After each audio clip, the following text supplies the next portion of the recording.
오늘 말씀 왕 중의 왕을 찬양하라, 하나님을 찬양하라 라는 제목으로 말씀을 나눌 텐데요. 바로 어제 새벽에 드렸던 도전을 기억하십니까? 나의 피난처 되신, 우리 모두의 피난처 되신 그 주님을 묵상하며 시편 46편을 하루 종일 읊조려 보시자 도전을 드렸습니다. 그렇습니다. 정말 우리 주님은 우리의 위로자이시고 우리를 지키시는 분이시며 우리의 더할 나위 없이 든든한 피난처가 되십니다. 그 주님이 항상 우리와 함께 하세요. 그 주님을 바라보는 눈이 정말 열려지면 주님 품 안에 안길 뿐만 아니라 기뻐 뛰며 찬양하게 되어지는 겁니다. 오늘 말씀이 우리를 주님께 안기고 주님의 손으로 눈물 닦이는 그 경험을 하는 것을 넘어서서 주님을 믿는 믿음으로 기뻐 뛰며 찬양하는 자리로 인도하고 계신다 하는 마음을 주십니다.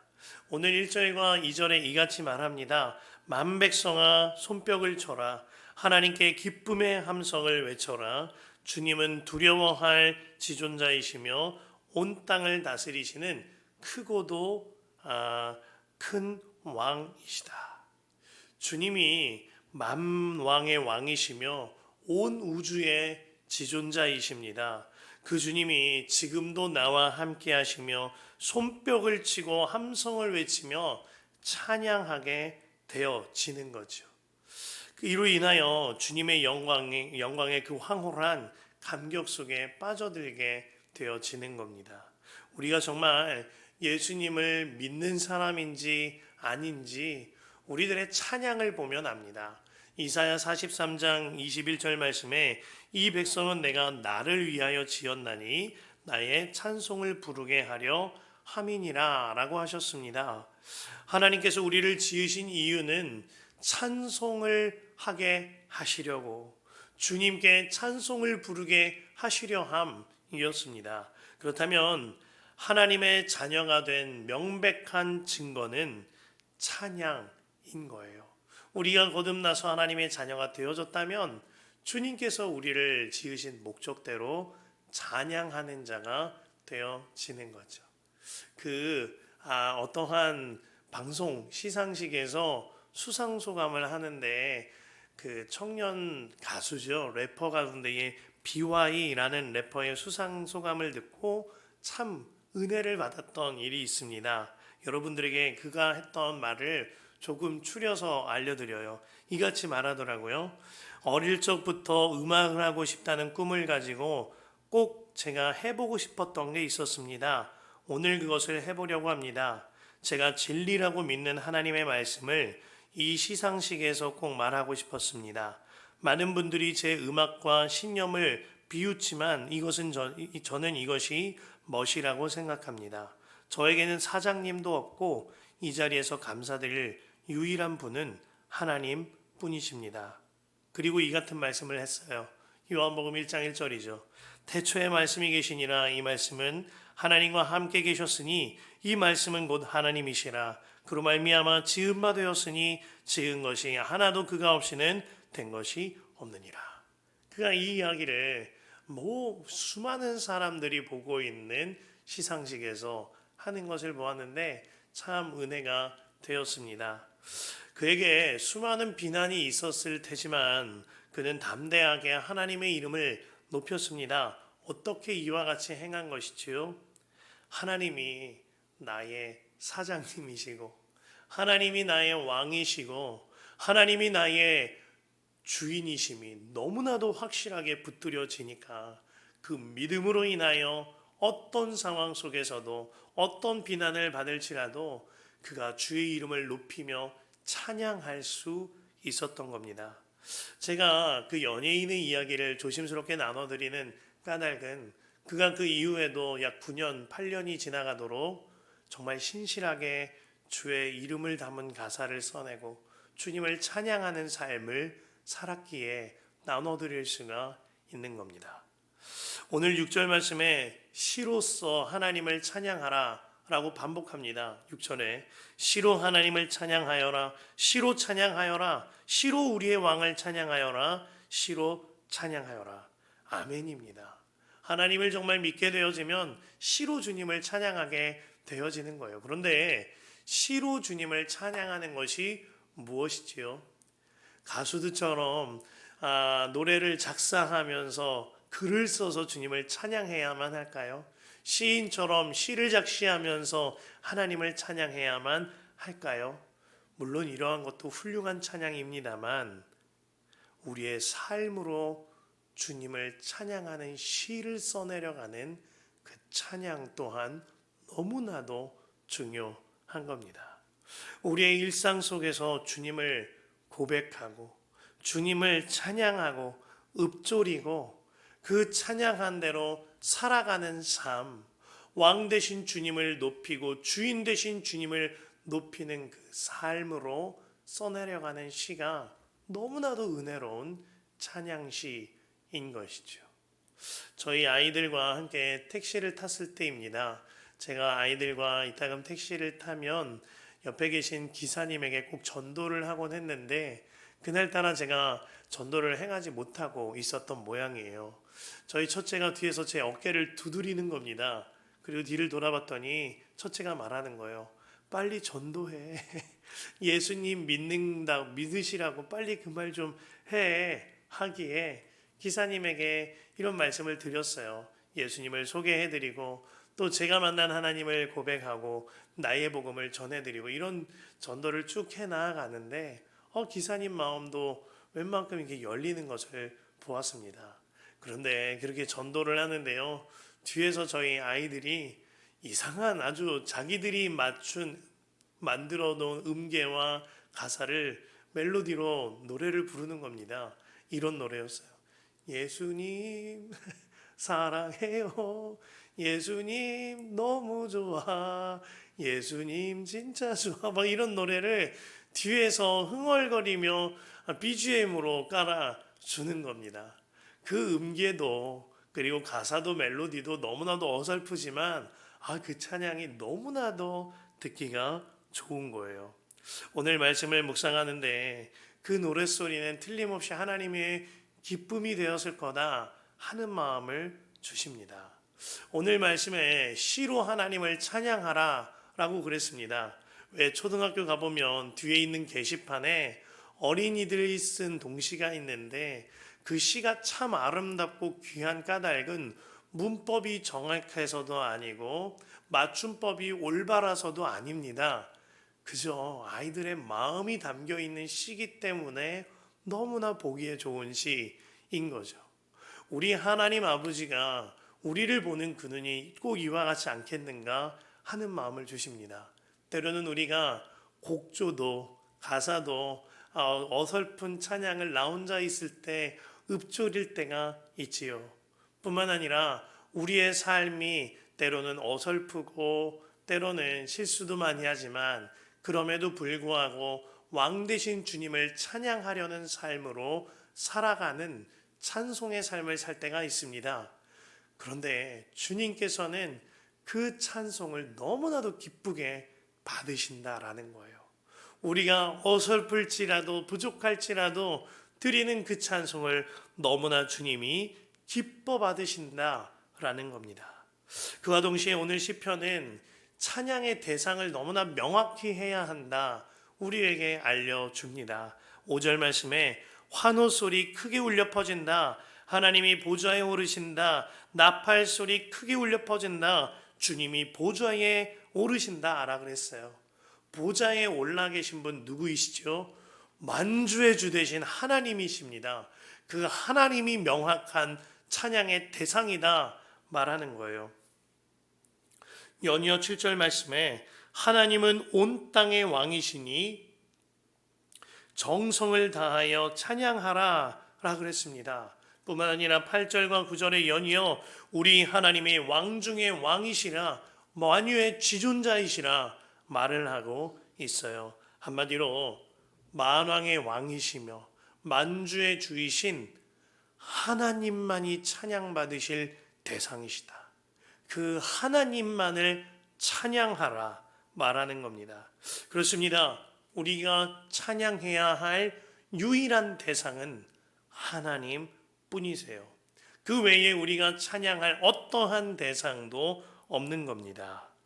사도행전 12장 21절 이하에 보면은요, 헤롯이 본인이 왕의 옷을 입고 사람들 앞에서 연설을 합니다.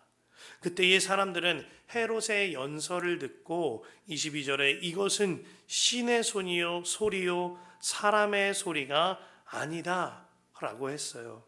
그때 헤롯은 사람들이 자신에게 신이라고 부르며 영광을 돌리는 것에 대하여 흡족하게 여겼습니다. 그러나 그때 그가 그 영광과 찬양을 자신의 것으로 취함으로 말미암아 벌레가 와서 그를 집어삼켰다라고 말합니다. 사도행전 12장 23절 헤롯이 영광을 하나님께로 돌리지 아니하므로 주의 사자가 곧 친히 벌레에게 먹혀 죽으니라. 만왕의 왕 하나님께서 받으셔야 할 찬양을 자신이 취할 때 이와 같이 끔찍한 일이 일어나는 거예요. 성경은 이 장면 직후에 이와 같이 말하죠. 바로 다음 절인 24절에 하나님의 말씀은 흥황하여 더하더라. 말씀이 의도적으로 영광을 자기 것으로, 찬양을 자기 것으로 취한 헤롯의 멸망과 하나님의 말씀이 점점 흥황하여 더하여지는 것을 대조하고 있는 겁니다. 이 일을 두려운 말씀으로 받아야 하겠습니다. 영광 받으실 분은 오직 한 분 하나님이세요. 찬양 받으실 분은 오직 한 분 만왕의 왕이신 하나님이십니다. 찬양 받을 대상이 우리에게 정확하게 붙잡혀져야 하는 거죠. 우리 또한 이따금 찬양 받을 대상이 뒤바뀌어서 살고 있을 때가 있지 않은가 돌아보아야 합니다. 신앙생활을 하고 헌신하고 봉사한다 할지라도 찬양의 대상이 뒤바뀐 채 사는 경우가 많습니다. 하나님을 높인다고 하지만 나를 높이며 하나님을 찬양한다고 하지만 나를 드러내는 경우가 많다라는 거예요. 그러면서 내 만족을 위하여 교회를 사용하고 내 만족을 위하여 하나님을 이용하는 형편이 있다라는 것이지요. 보스턴 대학의 종교학 교수인 스티븐 프로테로가 아메리칸 지저스라는 책을 썼는데요. 그 책 안에서 미국 안의 예수 그리스도는 많은 이들에게 아이돌 정도로 여겨진다라고 하였습니다. 무슬림도 불교인들도 심지어는 무신론자들도 예수님을 좋아한답니다. 그러나 그들은 완전한 구원자요, 우리를 위하여 죽으시고 부활하신 그 예수님을 신으로 모시고 나의 왕으로 모시고 좋아하는 것이 아니라 그저 예수님의 이미지를 좋아하고 심지어는 예수님을 높이는 찬양도 듣고 부른답니다. 유행가처럼요. 그냥 내 만족을 시켜줄 유행가처럼 찬양을 듣고 부른다라는 거예요. 예수님의 죽으심과 부활에 관심을 두고 주님을 찬양하는 것이 아니라 나를 만족시켜줄 예수 그리스도라는 이미지, 그 이미지가 나에게 주는 위로와 평안, 예수라는 이미지가 나에게 주는 품위와 고요, 이것으로 스스로 만족하며 자기 애에 불과한 찬양을 하고 있다라는 이야기를 그 책에 써 두었습니다. 이 책이 말하는 요지는 이것입니다.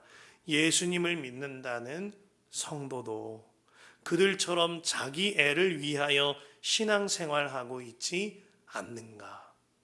예수님을 믿는다는 성도도 주님을 찬양한다고 하면서 결국에는 나의 위로, 나의 평안, 나의 만족, 나의 드러남, 이것을 위하여 찬양하고 있는 것은 아닌가? 돌아보라 라는 메시지를 주고 있는 겁니다. 15세기 유명한 설교자였던 지롤라모 사보라롤라가 그가 한 번은 이탈리아 피렌체에 있는 한 교회에서 설교하게 됩니다. 그로 인하여 그 교회에 며칠 머물게 되어지죠. 그렇게 머무는 동안 그가 아주 특별한 것을 보게 됩니다. 그 교회에는 아주 아름다운 마리아 동상 하나가 서 있었는데, 그 동상이 마당에 서 있어 있는데 매일 새벽마다, 그리고 거의 매일 동안 어떠한 연세가 지긋한 여인이 그 동상 앞에서 지극정성으로 기도를 하더랍니다. 사보나롤라는 참 귀하다고 싶어서 그것을 유심히 지켜본 뒤에 그 교회에서 오랫동안 신부의 역할을 감당하였던 그분에게 그 이야기를 했습니다. 참 경건하고 귀한 분을 만났습니다. 매일마다 마리아 동상의 앞에 나와 진실하게 기도를 하시더군요. 그러자 그곳에 오랫동안 재직하던 신부가 대답합니다. 사보나롤라, 보이는 것에 속지 마십시오. 그는 지금 자신을 경배하고 있는 겁니다. 오래전 한 조각가가 마리아 동상을 조각하는데 한 모델이 필요했습니다. 아름다운 한 여인을 모델로 삼았지요. 저 할머니가 바로 그 모델이었습니다. 할머니는 지금 주님을 예배하는 것이 아니라 옛날 자기 모습을, 자기의 아름다움을 예배하고 있는 겁니다. 정말 돌아보아야 합니다. 내가 찬양할 대상은 결단코 나도 아니고 내 자녀도 아니고 교회도 아니고 가정도 아닙니다. 오직 만왕의 왕 되신 하나님이세요. 내가 신앙생활하는 이유, 내가 우리의 삶의 이유, 우리의 찬양의 이유 하나입니다. 내가 뽐이 나기를 원하고, 내가 드러나기를 원하고, 내가 어떻게 보일까를 중요하게 여기는 것이 아니에요. 오직 한 분, 만왕의 왕 되신 하나님을 찬양하는 삶이 이루어져야 하는 겁니다. 이렇듯 찬양의 대상이 확실해지면 그 사람의 삶이 그 찬양을 증거하게 되어집니다. 항상 기뻐하고 쉬지 말고 기도하며 범사에 감사하는 삶을 살게 되어져요. 만왕의 왕이 나와 함께 하시고 나는 날마다 그분을 찬양하게 되니까요. 초대교회 성도들이 성령의 충만함을 받을 때 그들은 서로의 물건을 통용하고 내 소유를 팔아서 사람들의 필요에 따라 나눠주며 마음을 같이하여 성전에 모이기를 힘썼다고 했습니다. 이러한 그들의 삶에 관하여 성경이 이같이 말해요. 사도행전 2장 47절에 하나님을 찬미하며 또 온 백성에게 칭송을 받으니 주께서 구원받는 사람을 날마다 더하게 하시니라. 왕 중의 왕이신 예수님이 내 안에 오신 것이 믿어질 때 그 삶을 두고 찬미한다. 주님을 아름답게 찬양한다. 찬미하고 찬송한다. 라고 표현하고 있는 겁니다. 바울과 실라가 얻어맞고 고문당하여 옥에 갇혔을 때 그들은 그날 밤 감옥 속에서 주의 이름을 찬양했다고 했습니다. 그러나 그들은 입술로만 찬양하는 게 아니었지요. 감옥 문이 열리자 간수장이 스스로 목숨을 끊으려 할 때 바울과 실라를 고문했던 그 간수장을 향하여 바울과 실라는 모든 친절을 베풀며 그에게 복음을 전하여 그와 그 집이 구원을 받는 데 이르게 합니다. 이것이 진정한 찬미죠. 이것이 진정한 찬양입니다. 나의 입술과 나의 삶으로 오직 찬양받으실 대상 한 분이신 왕 중의 왕 하나님만 찬양하는 것. 이 삶이 우리에게 일어나야 하는 겁니다. 주님 안에 사랑하는 성도 여러분, 오늘 어제와 하나 동일한 도전을 여러분들에게 드리고자 합니다. 오늘 시편 47편 그대로를 하루 종일 읊조리고 곱씹으며 주님의 이름을 찬양해 보시기를 바랍니다. 나의 입술로 주님을 찬양하십시오. 혼자 있을 때 다른 것 보지 말고 주님을 찬양해 보시길 바랍니다. 무엇보다 나의 삶으로 주님을 찬미하십시오. 나의 삶으로 주님의 이름을 높이십시오. 그 삶이 오늘 여러분들에게 완전히 이루어지게 되시기를 간절히 바라겠습니다. 우리 함께 찬양 말씀 붙들고 함께 기도합니다. 1절과 2절이에요. 만백성아 손뼉을 쳐라. 하나님께 기쁨의 함성을 외쳐라. 주님은 두려워할 지존자이시며 온 땅을 다스리시는 크고도 큰 왕이시라. 하나님, 오늘 하루를 사는 동안 나의 입술과 마음과 나의 삶으로 왕 중의 왕이신 하나님만 찬양하겠습니다. 하나님, 나의 찬양을 받아 주소서. 주여, 한번 물한절히 기도합니다. 주여, 주여. 하나님 아버지, 하나님 아버지, 만백성아 손뼉을 쳐라. 하나님께 기쁨의 함성을 외쳐라. 왕 중의 왕이신 주님이 나와 함께 하심으로 내가 기뻐 뜀뛰고 손뼉치며 함성을 외쳐 주의 이름을 높이는 그 찬양이 오늘 고백되어지게 하여 주옵소서. 내가 왕 중의 왕이신 하나님을 찬양하겠습니다. 주여, 나의 찬양을 받으소서. 나의 하나님, 나의 하나님, 나의 하나님, 명확하게 주님만을 바라보며 주님의 이름만을 높입니다. 오늘 하루 나의 입술과 나의 마음과 나의 삶으로 왕 중의 왕이신 하나님만 찬양하겠으니 주님, 나의 찬양을 받으소서. 아버지, 역사하소서. 두 번째로 기도하신 후에 자유롭게 기도하겠습니다. 5절에서 7절이에요. 환호소리 크게 울려 퍼진다. 하나님이 보좌에 오르신다. 나팔소리 크게 울려 퍼진다. 주님이 보좌에 오르신다. 시로 하나님을 찬양하여라. 시로 찬양하여라. 시로 우리의 왕을 찬양하여라. 시로 찬양하여라. 하나님은 온 땅의 왕이시니 정성을 다하여 찬양하여라. 하나님, 우리가 찬양의 대상을 똑똑히 알게 하소서. 나는 이름 없고 나는 빛도 없어도 괜찮사오니 주님만 홀로 영광 받으소서. 주님만 높임 받으소서. 나의 모습과 나의 겉모습에 신경 쓰는 찬양이 아니라 주님만 홀로 영광 받으시는 찬양이 고백되게 하여 주옵소서. 주여, 세 번 물온절히 기도합니다. 주여, 주여, 주여. 하나님 아버지, 하나님 아버지, 주님만을 바라보며 주님만을 찬양합니다. 만왕의 왕 되신 하나님만을 찬양합니다. 우리가 찬양의 대상을 똑똑히 알고 찬양하게 하소서.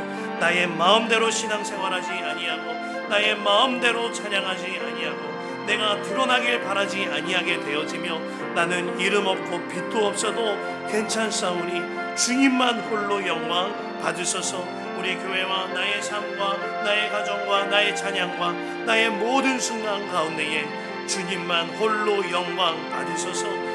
나의 하나님, 나의 하나님, 아버지 하나님, 아버지 하나님, 자기 만족과 자기 애로 신앙생활 하기를 그치고 오직 하나님의 이름을 높이는 신앙생활이 이루어지게 하여 주시옵소서. 나의 하나님, 나의 하나님, 나의 찬양의 대상은 나의 자녀도 아니었고 나도 아니었고 우리 가정도 우리 교회도 아니었고 오직 하나님이시오니 주여, 하나님만 찬양을 받으소서. 아버지, 역사하소서.